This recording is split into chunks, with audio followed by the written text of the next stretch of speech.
Hello, my dear friend. Welcome to my channel, a place where soothing bedtime stories gently guide you into a peaceful and restful sleep. It is a true honor for me to be the voice that keeps you company as you relax and drift into a world of dreams. Tonight, I am beginning a very special series of stories, one that is dear to my heart. Together, we will embark on a journey through the enchanting world of Hans Christian Andersen's timeless tales. These stories are filled with magic, wisdom, and heartfelt emotions. And our first stop is a story that has touched the hearts of many, the beautiful and bittersweet tale of little Tiny or Thumbelina. This gentle and poetic story will help you unwind, quiet your thoughts, and ease into deep, restorative slumber. So now I invite you to fully relax. Find the most comfortable position, allowing your body to settle into a state of pure ease. Adjust yourself until you feel completely at peace. And when you're ready, softly close your eyes. Feel your body. Notice the warmth flowing through you, the gentle waves of relaxation spreading with each breath. Pay attention to the pleasant sensations embracing you in this very moment. Now take a slow, deep breath in and exhale gently. Feel the soft rise and fall of your chest. With every inhale, imagine a wave of calm energy flowing into you, bringing tranquility and lightness. And with every exhale, let go of all tension, all lingering worries. They simply melt away, dissolving into the night. A comforting warmth spreads through your body, releasing any tightness, soothing every muscle. Your shoulders relax, your arms grow lighter, your legs sink into restful stillness. You are safe. You are at peace. Let your breathing remain soft and natural, flowing effortlessly. Feel how serenity gradually fills your space, wrapping around you like a warm embrace. Relaxation has its own rhythm. It may arrive swiftly or it may take a little longer, but there is no rush. This moment is yours alone. There is nowhere to be, nothing to do.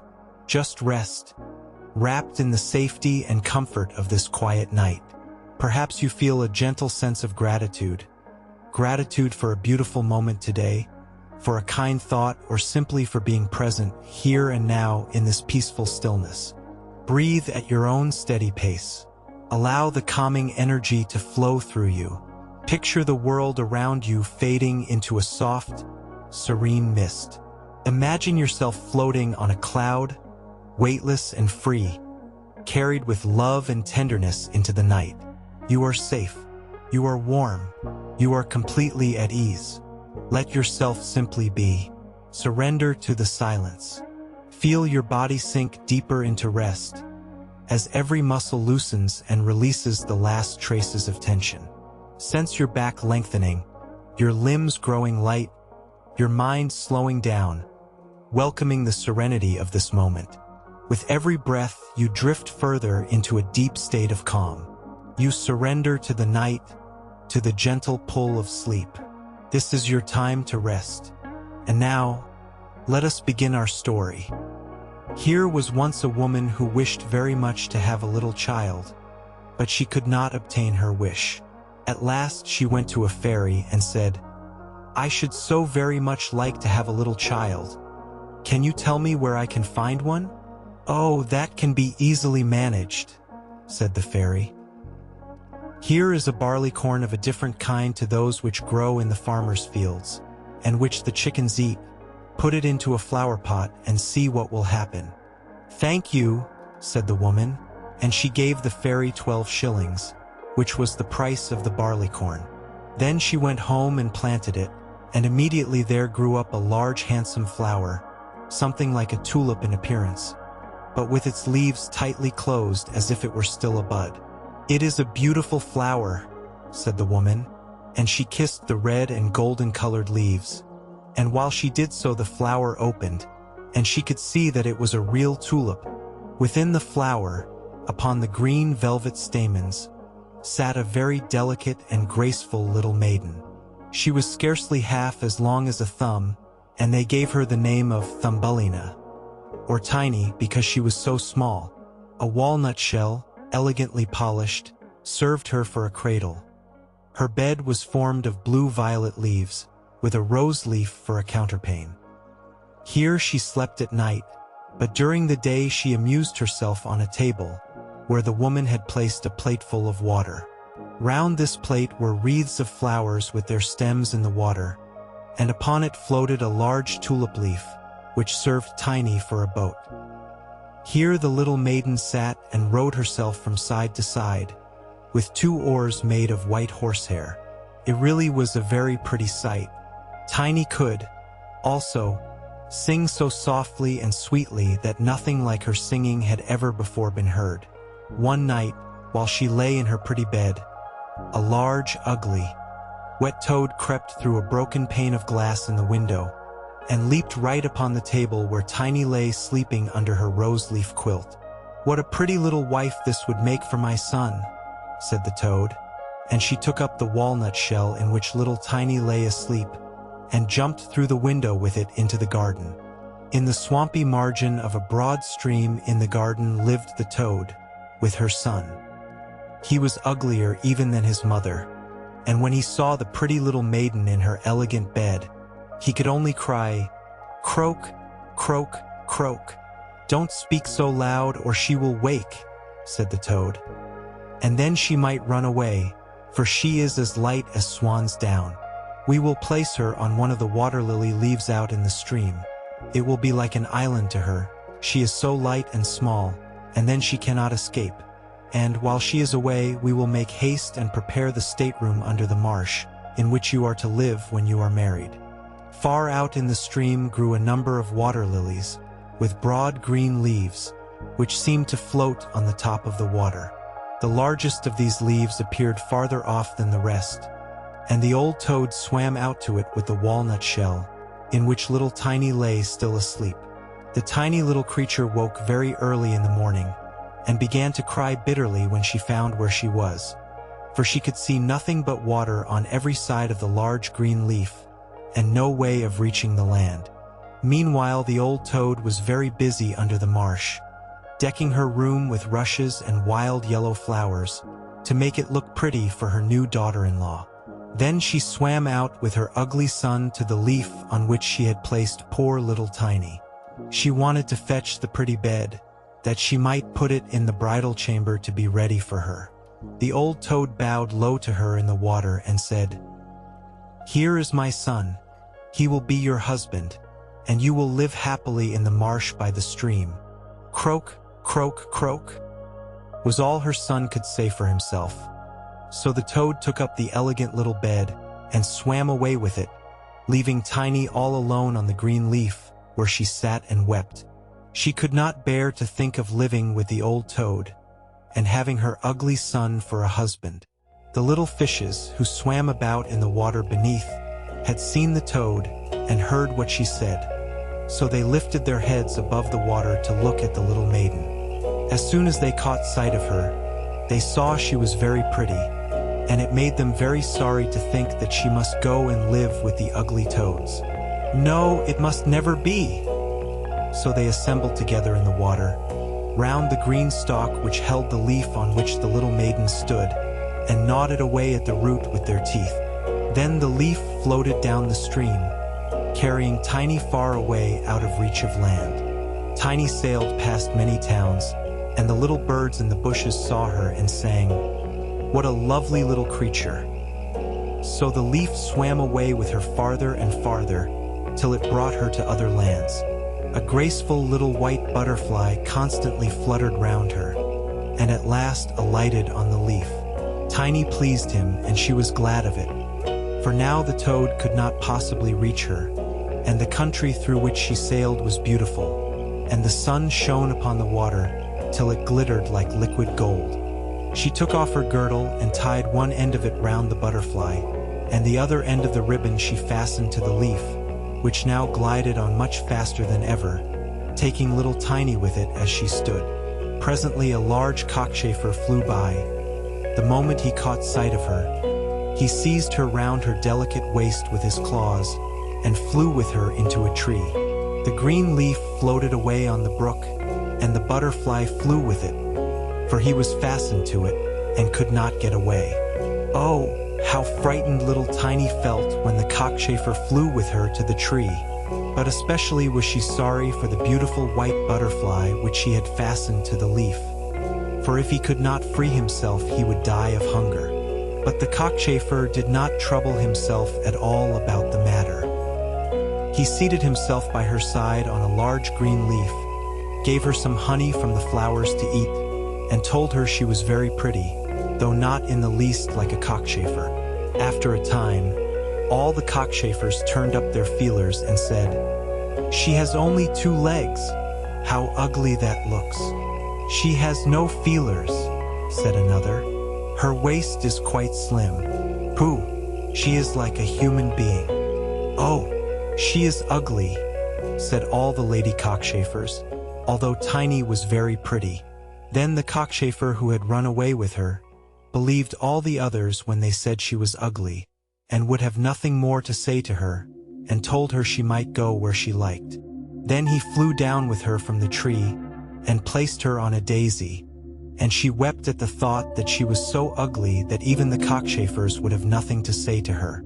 And all the while she was really the loveliest creature that one could imagine, and as tender and delicate as a beautiful rose leaf. During the whole summer poor little Tiny lived quite alone in the wide forest. She wove herself a bed with blades of grass, and hung it up under a broad leaf to protect herself from the rain. She sucked the honey from the flowers for food, and drank the dew from their leaves every morning. So passed away the summer and the autumn, and then came the winter, the long, cold winter.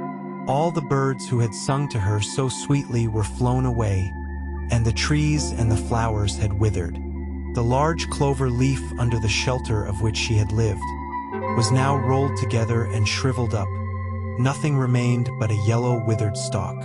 She felt dreadfully cold, for her clothes were torn, and she was herself so frail and delicate that poor little Tiny was nearly frozen to death. It began to snow too, and the snowflakes, as they fell upon her, were like a whole shovelful falling upon one of us. For we are tall, but she was only an inch high. Then she wrapped herself up in a dry leaf, but it cracked in the middle and could not keep her warm, and she shivered with cold. Near the wood in which she had been living lay a cornfield, but the corn had been cut a long time. Nothing remained but the bare dry stubble standing up out of the frozen ground. It was to her like struggling through a large wood. Oh, how she shivered with the cold! She came at last to the door of a field mouse, who had a little den under the corn stubble. There dwelt the field mouse in warmth and comfort, with a whole roomful of corn, a kitchen, and a beautiful dining room. Poor little Tiny stood before the door just like a little beggar girl, and begged for a small piece of barley corn, for she had been without a morsel to eat for 2 days. "You poor little creature," said the field mouse, who was really a good old field mouse. "Come into my warm room and dine with me." She was very pleased with Tiny, so she said, "You are quite welcome to stay with me all the winter if you like, but you must keep my rooms clean and neat and tell me stories, for I shall like to hear them very much." And Tiny did all the field mouse asked her, and found herself very comfortable. "We shall have a visitor soon," said the field mouse one day. "My neighbor pays me a visit once a week. He is better off than I am. He has large rooms, and wears a beautiful black velvet coat. If you could only have him for a husband, you would be well provided for indeed. But he is blind, so you must tell him some of your prettiest stories." But Tiny did not feel at all interested about this neighbor, for he was a mole. However, he came and paid his visit dressed in his black velvet coat. "He is very rich and learned, and his house is 20 times larger than mine," said the field mouse. He was rich and learned, no doubt, but he always spoke slightingly of the sun and the pretty flowers, because he had never seen them. Tiny was obliged to sing to him, ladybird, fly away home. and many other pretty songs. And the mole fell in love with her because she had such a sweet voice. But he said nothing yet, for he was very cautious. A short time before, the mole had dug a long passage under the earth, which led from the dwelling of the field mouse to his own, and here she had permission to walk with Tiny whenever she liked. But he warned them not to be alarmed at the sight of a dead bird which lay in the passage. It was a perfect bird with a beak and feathers, and could not have been dead long, and was lying just where the mole had made his passage. The mole took a piece of phosphorescent wood in his mouth, and it glittered like fire in the dark. Then he went before them to light them through the long, dark passage. When they came to the spot where lay the dead bird, the mole pushed his broad nose through the ceiling. The earth gave way, so that there was a large hole, and the daylight shone into the passage. In the middle of the floor lay a dead swallow, his beautiful wings pulled close to his sides, his feet and his head drawn up under his feathers. The poor bird had evidently died of the cold. It made little Tiny very sad to see it. She did so love the little birds. All the summer they had sung and twittered for her so beautifully. But the mole pushed it aside with his crooked legs and said, "He will sing no more now. How miserable it must be to be born a little bird. I am thankful that none of my children will ever be birds, for they can do nothing but cry, tweet, tweet, and always die of hunger in the winter." "Yes, you may well say that as a clever man," exclaimed the field mouse. "What is the use of his twittering? For when winter comes he must either starve or be frozen to death. Still, birds are very high-bred." Tiny said nothing, but when the two others had turned their backs on the bird, she stooped down and stroked aside the soft feathers which covered the head, and kissed the closed eyelids. "Perhaps this was the one who sang to me so sweetly in the summer," she said. "And how much pleasure it gave me, you dear, pretty bird." The mole now stopped up the hole through which the daylight shone, and then accompanied the lady home. But during the night Tiny could not sleep, so she got out of bed and wove a large, beautiful carpet of hay.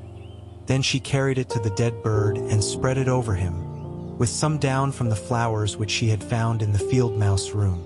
It was as soft as wool, and she spread some of it on each side of the bird, so that he might lie warmly in the cold earth.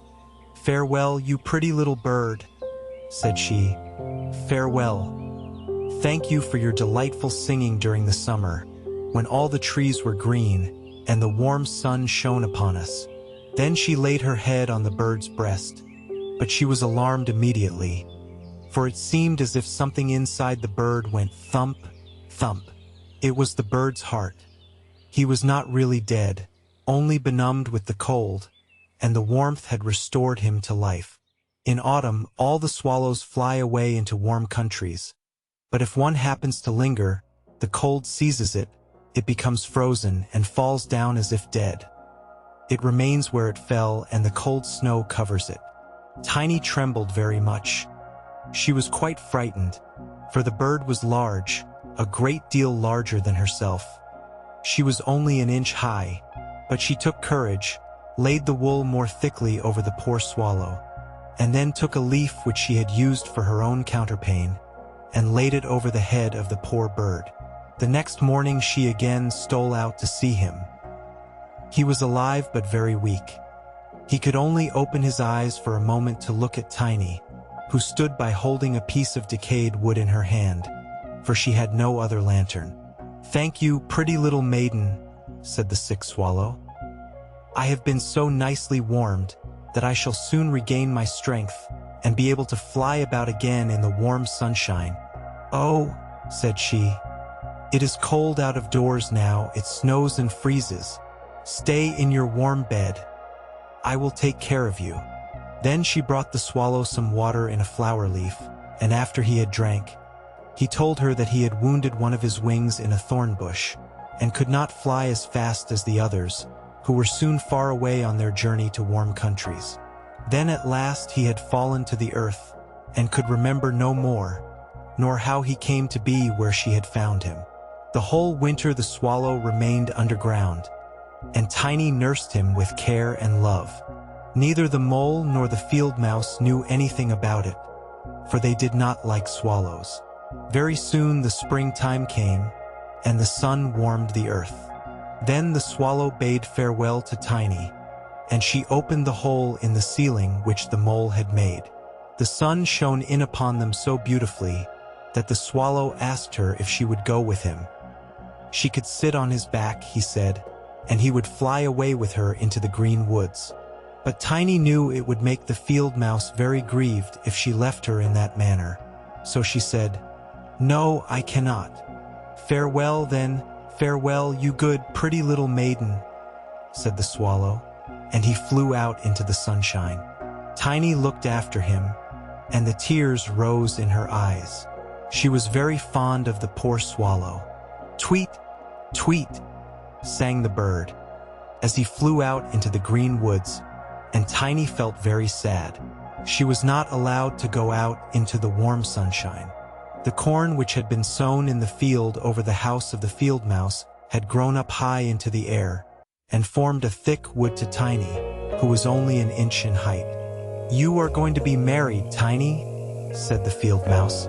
"My neighbor has asked for you. What good fortune for a poor child like you. Now we will prepare your wedding clothes. They must be both woolen and linen. Nothing must be wanting when you are the mole's wife." Tiny had to turn the spindle, and the field mouse hired 4 spiders, who were to weave day and night. Every evening the mole visited her, and was continually speaking of the time when the summer would be over. Then he would keep his wedding day with Tiny. But now the heat of the sun was so great that it burned the earth, and made it quite hard like a stone. As soon as the summer was over, the wedding should take place. But Tiny was not at all pleased, for she did not like the tiresome mole. Every morning when the sun rose, and every evening when it went down, she would creep out at the door, and as the wind blew aside the ears of corn, so that she could see the blue sky, she thought how beautiful and bright it seemed out there, and wished so much to see her dear swallow again. But he never returned, for by this time he had flown far away into the lovely green forest. When autumn arrived, Tiny had her outfit quite ready, and the field mouse said to her, "In 4 weeks the wedding must take place." Then Tiny wept, and said she would not marry the disagreeable mole. "Nonsense," replied the field mouse. "Now don't be obstinate, or I shall bite you with my white teeth. He is a very handsome mole. The queen herself does not wear more beautiful velvets and furs. His kitchen and cellars are quite full. You ought to be very thankful for such good fortune." So the wedding day was fixed, on which the mole was to fetch Tiny away to live with him, deep under the earth, and never again to see the warm sun, because he did not like it. The poor child was very unhappy at the thought of saying farewell to the beautiful sun, and as the field mouse had given her permission to stand at the door, she went to look at it once more. "Farewell, bright sun," she cried, stretching out her arm towards it. And then she walked a short distance from the house, for the corn had been cut, and only the dry stubble remained in the fields. "Farewell, farewell," she repeated, twining her arm round a little red flower that grew just by her side. "Greet the little swallow from me, if you should see him again." Tweet, tweet, sounded over her head suddenly. She looked up, and there was the swallow himself flying close by. As soon as he spied Tiny, he was delighted. And then she told him how unwilling she felt to marry the ugly mole, and to live always beneath the earth, and never to see the bright sun any more. And as she told him, she wept. "Cold winter is coming," said the swallow, "and I am going to fly away into warmer countries. Will you go with me? You can sit on my back, and fasten yourself on with your sash. Then we can fly away from the ugly mole and his gloomy rooms, far away over the mountains into warmer countries, where the sun shines more brightly than here, where it is always summer and the flowers bloom in greater beauty. Fly now with me, dear little Tiny." You saved my life when I lay frozen in that dark passage."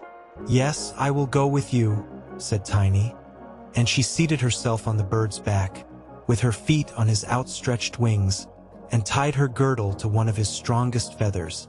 Then the swallow rose in the air, and flew over forest and over sea, high above the highest mountains, covered with eternal snow.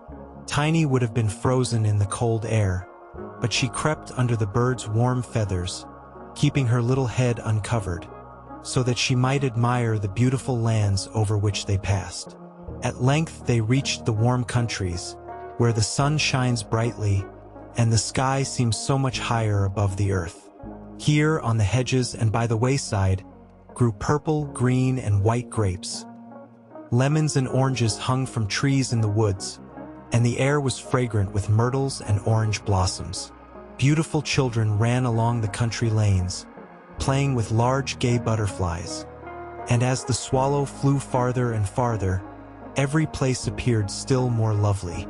At last they came to a blue lake, and by the side of it, shaded by trees of the deepest green, stood a palace of dazzling white marble, built in the olden times. Vines clustered round its lofty pillars, and at the top were many swallows' nests, and one of these was the home of the swallow who carried Tiny. "This is my house," said the swallow, "but it would not do for you to live there. You would not be comfortable. You must choose for yourself one of those lovely flowers, and I will put you down upon it, and then you shall have everything that you can wish to make you happy." "That will be delightful," she said, and clapped her little hands for joy. A large marble pillar lay on the ground, which, in falling, had been broken into 3 pieces. Between these pieces grew the most beautiful large white flowers. So the swallow flew down with Tiny, and placed her on one of the broad leaves. But how surprised she was to see in the middle of the flower a tiny little man, as white and transparent as if he had been made of crystal. He had a gold crown on his head, and delicate wings at his shoulders, and was not much larger than Tiny herself. He was the angel of the flower, for a tiny man and a tiny woman dwell in every flower, and this was the king of them all.